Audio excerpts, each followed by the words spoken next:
Hello, hello, vous allez bien? Bon, moi ça va, je vais bien. Ça fait un petit moment, j'ai pas pu faire un tuto. Donc voilà, aujourd'hui, comme d'habitude, je sais pas du tout ce que je vais faire. Je vais improviser, je vais faire selon ce qui va venir et on va voir ce que ça va donner. Donc voilà, je vais commencer par me démaquiller le visage avec l'eau micellaire de chez Yves Rocher, Elixir Jeunesse. Donc voilà, on y va. Ah, oh.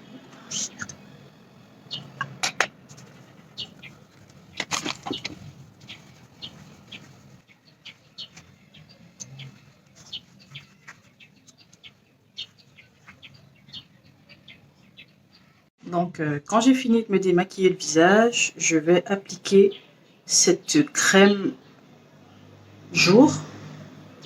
C'est un soin restructurant de chez Yves Rocher également. Donc, Elixir Jeune. Je vais en mettre un tout petit peu, c'est pour m'hydrater le visage.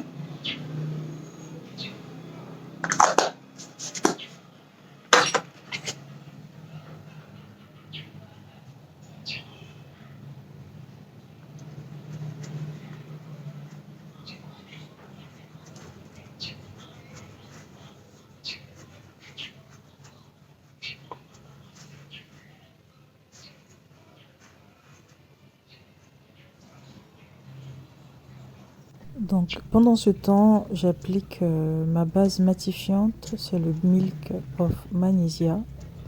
Voilà, donc je vais attendre Donc juste je que vais appliquer une bonne quantité parce que j'ai un visage assez gras. Donc là, je vais peigner mes sourcils avant de les tracer.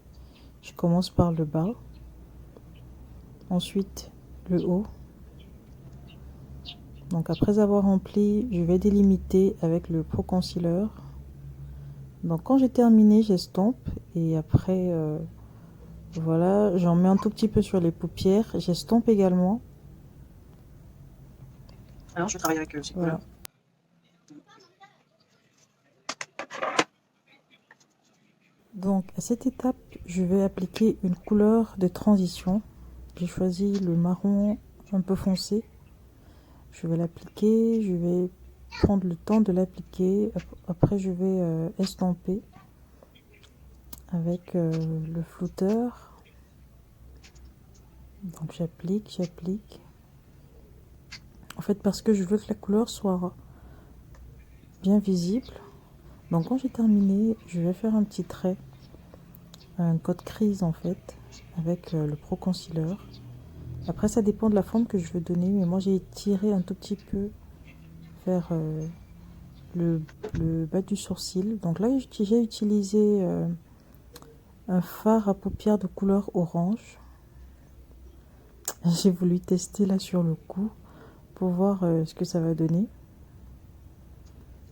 Donc le Pro Concealer en fait est déjà prêt à absorber le produit, la matière si vous voulez. Donc là, je vais en mettre partout où j'ai délimité avec le Pro Concealer. Donc après, je vais mettre un peu de mascara sur mes sourcils. Sur mes cils, pardon. Voilà, après je vais tracer mon eyeliner. Après, j'ai posé les faux cils. Donc voilà à peu près ce que ça a donné. Là, je travaille mon teint. Je commence par un pinceau afin de bien faire pénétrer le fond de teint.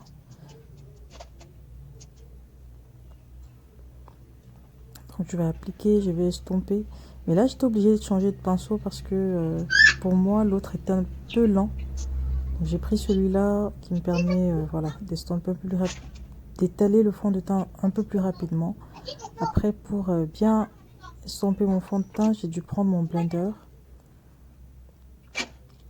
Donc là, je vais appliquer l'anti-cerne ou le Pro Concealer juste sur les parties, les zones lumineuses de mon visage. Après, je vais estomper avec le blender. Voilà, j'estompe. Voilà. Après, je vais mettre un peu de poudre libre, légèrement. Donc après, je vais estomper.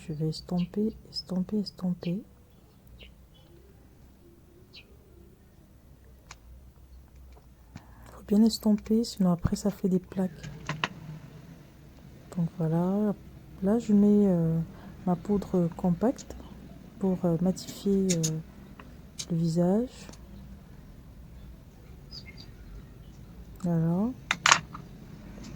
En fait, il faudrait en étaler sur Faire un léger contouring. le cou. Donc là, j'ai fait un léger contouring qui n'est pas très prononcé. Je voulais pas en faire trop.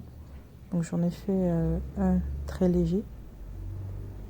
Au niveau du nez, j'utilise un contouring en poudre parce que pour moi, c'est facile à estomper et je trouve que ça adhère facilement après sur le teint. Voilà, j'estompe un peu sur voilà les joues. Pour les boutons, j'ai pas voulu les camoufler parce que j'ai mangé du beurre pendant 2 semaines et voilà ce que ça m'a fait sur le visage. Donc là, j'ai fait des lèvres nude avec un crayon marron et avec un gloss mat de chez NYX. Ah non, je sais pas. J'ai pas vérifié. Après, j'ai mis quelques paillettes sur les yeux. C'est ça qui est un tout petit peu... j'ai décidé de les mettre à la fin. Donc, ça a un tout petit peu empiété sur mes cils, en fait. Voilà, donc là, j'ai terminé. Je mets le fixateur. Et après, je vais laisser sécher. Et c'est bon.